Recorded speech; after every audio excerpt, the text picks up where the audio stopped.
Hi, it's the last video for 2024, so I figured I'll end the year with a bang and more of those forgotten treasures. So, whether you're into the adventures, atypical RPGs or even over-the-top crazy racers, I got you, keep on watching. Saying that The Longest Journey is unknown would be a straight-up lie. It was, nay, it is one of the most important and best modern point-and-click adventure games ever made, but saying that it's forgotten, now that is actually spot on. Because answer me this. When did you last thought or spoken with someone about it? I mean, sure, if you've been my channel's viewer for a while, then I did mention it a couple or so months ago in a random video about Windows games. But other than that, even here, it's been an enigma. A game that exists, but it's not one you ever really think about. And you actually should, as it's fantastic, even if it's over 25 years old by now. The Longest Journey takes place in the year 2209 in a city of Newport in an unspecified region of the future US, and puts you in the shoes of April Ryan, an 18-year-old art student. She's been recently in a pickle, and a sour one no less. I mean, they're all supposed to be somewhat sour, but hers is so incredibly sour that it's a true eye squinter. Not only she's been struggling with finishing her painting, and you know, those art students do precisely that, art, but also have been plagued with very vivid and realistically feeling nightmares. And not for days or weeks even, it's been every single day for months. And as strong as April is, I mean, we all know her, and how tough of a girl she will eventually become, well, after she changes her surname to O'Neill after a failed marriage and moves to New York, that is. But here and now, or then and there actually, deprived of sleep and rest, she's slowly losing her will to deal with it all. Which raises an interesting psychological subject. When does one begin question one's sanity? When exactly is that moment when you ask yourself, hey, what's that? Why does it keep happening? And why am I the only one affected? Well, I suppose that's a subject for an entirely different video, but feel free to ponder about it if you want to. I know I will, in the shower. And no, that's not nasty at all. That's just where I do my best thinking. Anyway, one of those odd, hot and sweaty nightmare-filled nights she dreams of a white dragon that tells her that she's the mother of the future. Weird, right? But you know what's even weirder? April's real-life, completely lucid encounter that soon followed, with a man named Cortez, whom tells her with an absolute confidence, and not asked about the subject at all, that she must face the reality in her dreams. Now that really messed with our heroine's mind, and she's unsure what to make out of it. Soon enough, however, April learns that the world is not what it seems and that the reality has many facets. In this particular case, April's world has two parallel realities. One with ninja turtles that eat pizzas and live in the sewers, and one without them. No, wait, wrong script. Let me check again. Ah, yes. One that's science and technology based, called Stark, and that's the one that April lives in. And there's another one called Arcadia, where the magic reigns. So you know, fireballs, lightning zaps, trolls, dragons, the whole shebang. As it turns out, April possesses a unique ability to shift between these worlds. And all the nightmares that she was having were not nightmares at all, but unintentional shifts she was making between the realities when asleep. So from this point onward, April's life changes, and soon after, she learns that she's in a unique position of being the only person capable of restoring the balance to both worlds before it's too late. Because technology and magic can only coexist in equilibrium, in a fictional yin-yang if you will. This is where your adventure truly begins. I know that the setup may seem a bit vague and out there, but trust me, The Longest Journey is one of the best games in the genre and a captivating story from start to finish. While it sports absolutely despised by me with a passion of an armless juggler, pre-rendered backgrounds with fixed camera points, it's not an action-based title, so I'm much less annoyed by it than I usually would have been. Because all the shifts in the viewpoints don't get in the way of quick-time events or random enemy encounters that you'd need to tackle in other games utilizing the viewpoint. So despite that, I can appreciate The Longest Journey's graphics without worrying that the camera jumps may cause me to lose a life, halt my progress, or even worse, end the entire game. In fact, The Longest Journey follows the grades of the genre in this and features no lives and/or points where you could actually lose them whatsoever. So you don't have to worry before trying things out or when seeking unusual solutions to some of the puzzles that something may irreversibly break your game. And since we're on the puzzles, most of them are classic adventure fare, so inventory based. Which quite honestly feels a bit like a missed chance, as the unique world mix in tech and magic could use a few more, let's say, creative ones. Perhaps something that would even more highlight the difference between the two realities, or maybe something that would have to be solved in both of them to be fully completed. It's hardly the case in the game, but at least some correct picks in multi-choice extensive dialogues will be needed to advance the story. And let me tell you, some of those dialogues are truly wildly long. And I get it, I really do. The devs wanted to do a little world building with them, and good. They are, after all, a big part of what made the game special, but I feel that every now and then they could be shortened or simplified. It's not a complaint, mind you, I like the game the way that it is, it's just an observation. And it could be argued that those dialogues, along with beautiful and very atmospheric presentation, made The Longest Journey a stunning, often very emotional and deep work of art that was, nay, is unlike anything else. The split into realities of technological and magic in The Longest Journey and the bigger-than-life quest that seemingly our unprepared for young turtle tamer must face, and she does like a boss no less, makes the game one of the more rewarding and fulfilling adventuring experiences of its decade, and I can't recommend it enough. Though, it has to be said here that if we're talking 90s, my opinions in regard to point-and-clickers should always be questioned, and you should always take it with a grain of salt, as I will always pick Monkey Island games as my absolute faves, despite other games being objectively better. But I have the reason for it, and it's not unfounded at all. And my dear viewer, it's all because... Look behind you, a three-headed monkey! Mr. Driller is a very simple puzzle game at heart. It's so simple in fact that if I'd run no footage here in the background and just told you about it, without any video to support what I'm on about, I'm pretty sure that most of you would never give it a passing thought. Well, at least those who don't already know what it is. And it's that simplicity that makes it a hard sell, but it's also what makes it so addictive. Because while the entry point is truly set very low and you really need no higher education diploma to grasp what it's all about and to start playing, doing good in it though is another thing entirely. So let's check it out. Mr. Driller originally released in the arcades in 1999, and then ports of it quickly followed to most other popular systems of the time, in the same manner they would a few years earlier during the heights of the arcades. 1999, however, was when the arcades were already disappearing everywhere, outside of Japan that is, and most gamers no longer craved similar to arcade home experiences, but instead wanted big games made for their systems in particular, with those systems' power and capabilities in mind. Mr. Driller is not one of those games. It can run on anything and everything and work well there too. So while it's genuinely a fantastic little puzzler, it's also a game that most never wanted or cared for. And it's a mistake, as it's a lot of fun. In Mr. Driller you play as, well, I'm sure you can guess, right?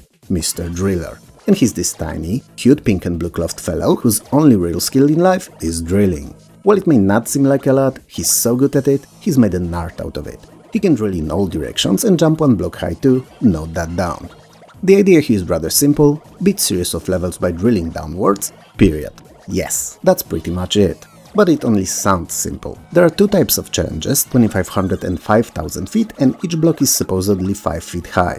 Every single level is 500 feet deep and composed out of randomly placed, differently shaped blocks of 4 colors. The gimmick here is that our hero starts with only enough air to last him for 100 seconds and he has to complete the entire stage in that time. Theoretically, cause he can always dig up and pick up air capsules that extend it by an extra 20 seconds.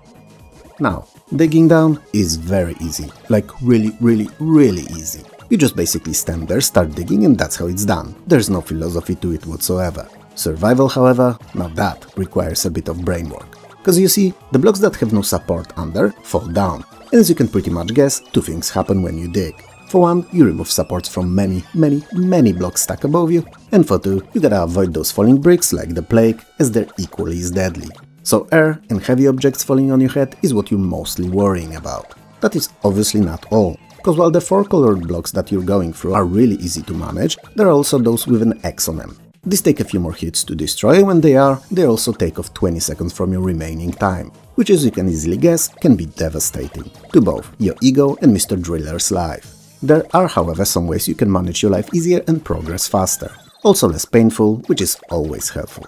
Namely, you gotta drill in a way that would make falling blocks join in a specific way. If 4 or more of the same color connect, they disappear, like in Tetris, clearing the space that they were taking. Additionally, if you manage to make the X blocks to fall and join in a similar manner, not only they will disappear, but also leave a small blue creature behind, which when picked up is worth a lot of points. So as you see, while simple in its premise, Mr. Driller is anything but simplistic. Because while I might have made it sound like a thinking man's game, it's actually both thinking and quick acting man's game rolled into one. Because you see, it's a constant race. Race to the bottom, race not to get crushed by falling blocks, and race to that next air tank that you're desperately in the need of. It's fast, it's hectic, it's often feeling like too much to handle, but it's also always a lot of fun. In essence, Mr. Driller is just an arcade puzzler for points. It doesn't matter how far you get really or how many blocks you drill through, and all that counts are the points. and the sooner you learn how to turn those seemingly 10 points worth single blocks into chains of rather big numbers, the better. And it's those chains that are secret to it too. You gotta drill to form as many of them as possible, and chances are that they may cause a reaction that would start forming them for you for a little while and boost your final score by a rather large number. Mr. Driller is a contradiction to itself. It may look like something you don't wanna get into, with its aesthetically pleasing and cute but simple graphics and serviceable sound design. But as soon as you give it a chance and play that first game, you won't notice the time pass by, going through your 2nd, 3rd, 11th and 73rd.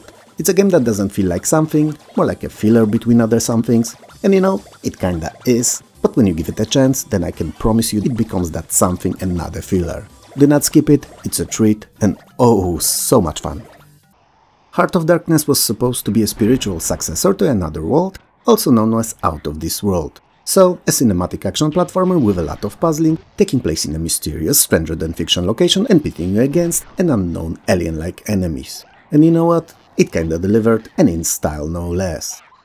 In Heart of Darkness you play as a kid named Andy, not Randy Bob Andy, I wonder how many of you will get the reference, but a regular everyday Andy. A teenage boy whose dog Whiskey has been kidnapped by an unknown force while on a walk during a mysterious and unexpected solar eclipse event. And if you're someone who knows anything about science, even the very superficial basics, then you know for a fact that the solar eclipses are anything but unexpected. In fact, we can predict them with a down-to-the-second accuracy. So given the unusual happening, it doesn't take Andy long to figure out that it was the evil Master of Darkness's doing, and that to recover his pet friend he will have to travel to the very heart of darkness, to the Darklands. Now, if something like that would have happened to me, I would have never guessed that it was Master of Darkness behind it. I'd have much bigger issues on my hand. First of all, where did I get the dog from, as I only have a cat, and are definitely not a dog person. Secondly, why haven't I heard about the eclipse long beforehand, as you normally do? I mean, we have the internet, and something like that would have been telegraphed long before everywhere. And finally, what or who in the hell is a Master of Darkness? Some Scandinavian death metal band perhaps? Or maybe a nickname I had once in high school during that phase where I dressed like a goth and spoken not in words, but in long and uncomfortable stares, and disconnected to anything in the surrounding me reality, sighs and grunts. I have no way of knowing. And then, and only then, after figuring out the earlier three, I would begin considering the whole who, did what and why thing. But Andy is not me, and clearly he's the brighter of the both of us. So he grabs his laser zapper and jumps into his spaceship and heads straight for the Darklands to rescue his beloved dog. Heart of Darkness is a side-view cinematic experience with lots and lots of action sequences, tons upon tons of environmental puzzling, and all that sprinkled with some genre classic platforming, jumping, ducking and shooting, often in succession, avoiding all the bodies while putting them down one by one. So all of these are mixed in more or less equal measures. Same as Another World though, Heart of Darkness is entirely linear and most of the sequences can be solved and completed in only a single correct way. So while it's not an easy game, and I would consider it as Souls-like of platformers, so a very punishing and definitely skill-based fare, it's also one that is entirely beatable if you give it time and learn how to deal with all the traps that it sets on you and its entire gameplay rhythm. Heart of Darkness's presentation is very colorful, and dare I say it, cheerful, looking as if it was digitized from an animated movie and not carefully crafted pixel by pixel. But don't let your eyes fool you. Not only it's much more difficult than the already rather demanding Another World was, it's also chock full of very graphic and unique to most puzzle or action sequences, beautifully animated death scenes. I'm not sure what YouTube will say to that sentence that joins death and beautiful together, but I suppose we'll see in a day or two, right? Anyway, some might say that Heart of Darkness is a game in which it's actually worth to fail. To not do good, at least once wherever it's possible to fail, just to experience all of the gruesome and well thought out animations, because they have a very Pixar movie-like quality to them. I wouldn't though, because I hate repeating the same game sections time after time just to beat that one annoying obstacle. But that's a me problem, and you may not mind, and be curious about them too.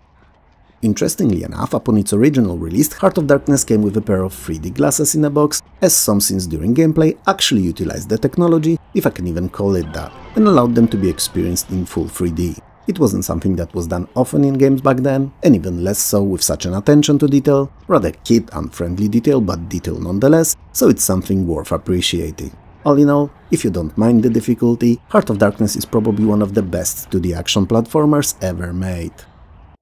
While Windows and console users got their port of Persona 4 Golden between 2020 and 2023, so literally within the last few years, the game actually released in 2012 on PlayStation Vita, and in itself was an updated re-release of the PlayStation 2 classic, Persona 4, not Golden mind you, that came out in 2008. And let me tell you, if you've not been a Persona fan and gamer so far, this title alone will convert you. Well, provided you give it those 2-3 hours at first to learn all the ins and outs and allow yourself to be lured into its enchanting world. And while the Golden outing had seen a little uplift in interest in the last few years, especially because of its inclusion in Xbox's Game Pass, the original remains as forgotten and abandoned as it's been in the last 15 or so years. So I feel that it's the right time to shed some light on it and possibly entice you to give it a chance. In either of the iterations really, regular or Golden, as they're equally as amazing. I mean, let the best testament to that be their scores on MobyGames' website, which are 8.6 and 9.0 respectively. And 9.0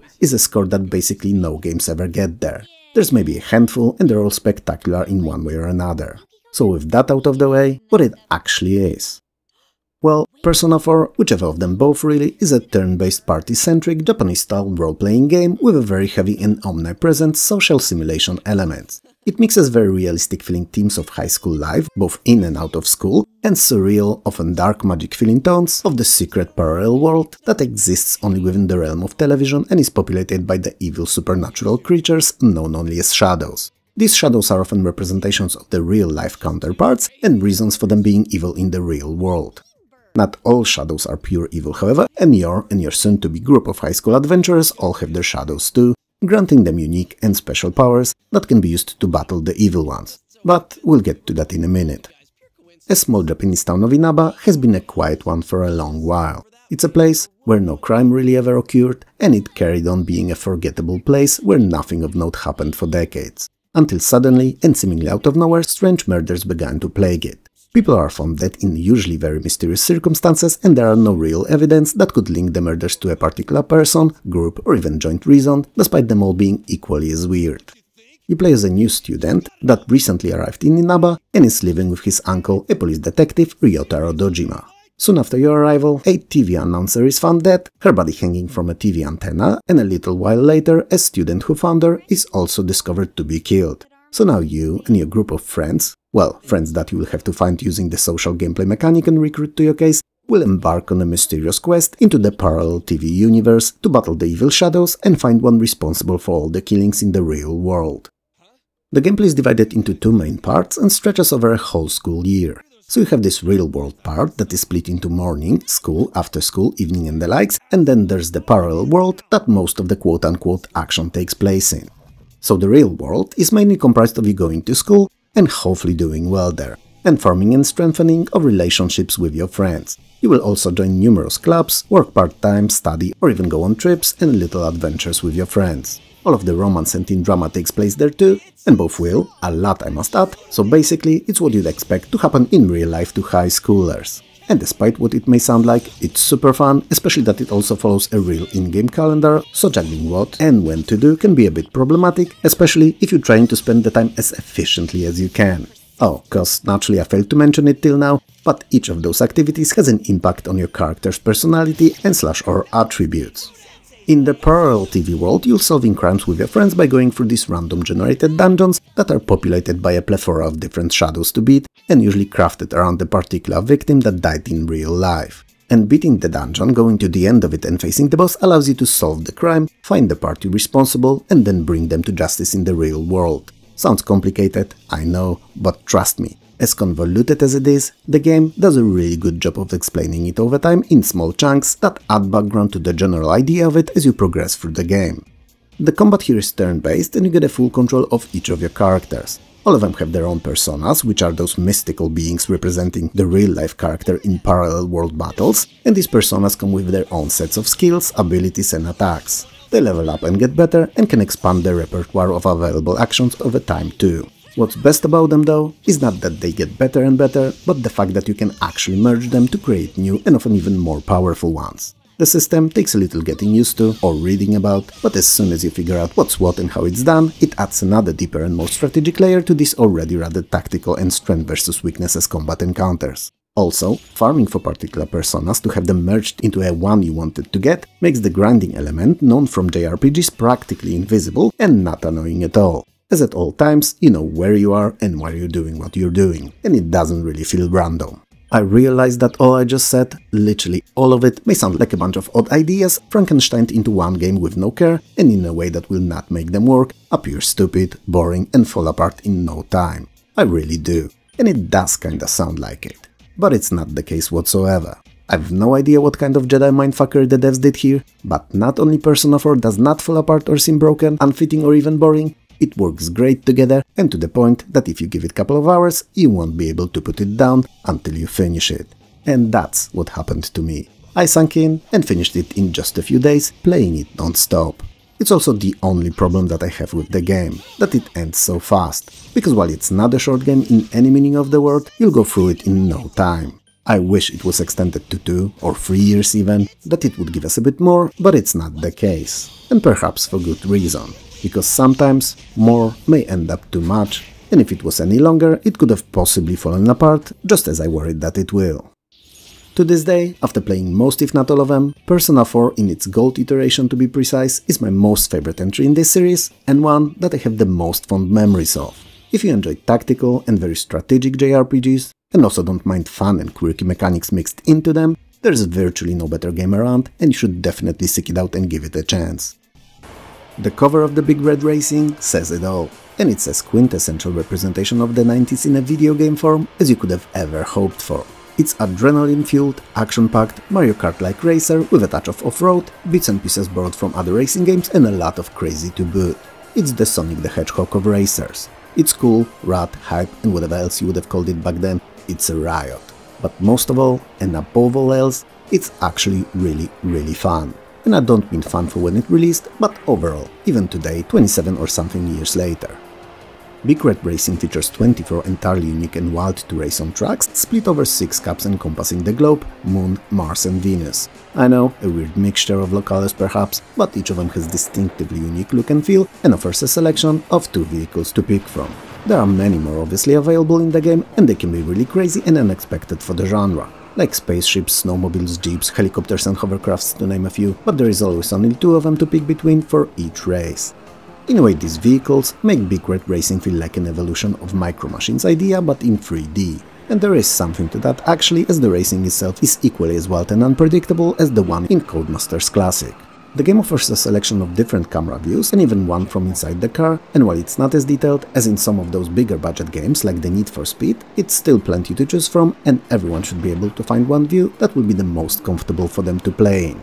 While there are a lot of tracks in the game, it has to be noted that similarly to most other early 3D titles, the presentation of Big Red Racing leaves a bit to be desired. The vehicles, while quite varied and easily distinguishable from one another, are rather simple and lack any defining features. So, even if you can tell a Jeep from a hovercraft, it's only really by a general shape of them and how they drive, and not because they have any particular for either details or features. It's not really a problem in as fast of a game as this one, but it had to be mentioned.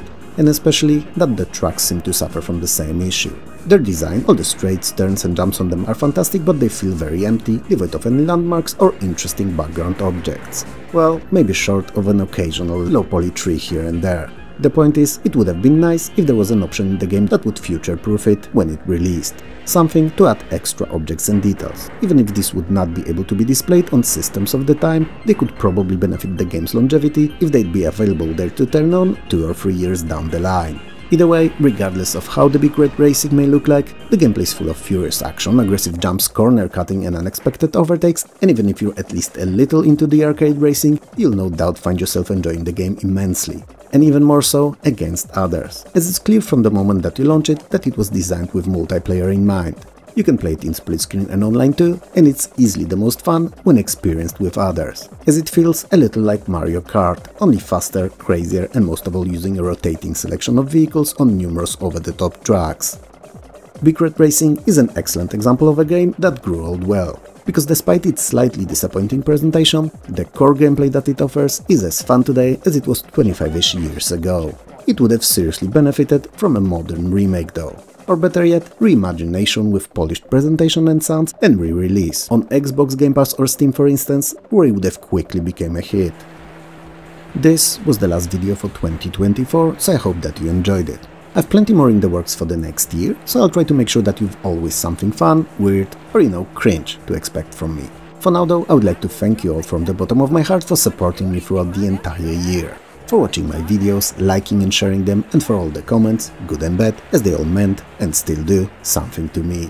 So thank you, Happy New Year, and I'll see you in the next one. Stay safe, eat well, and most importantly, play games.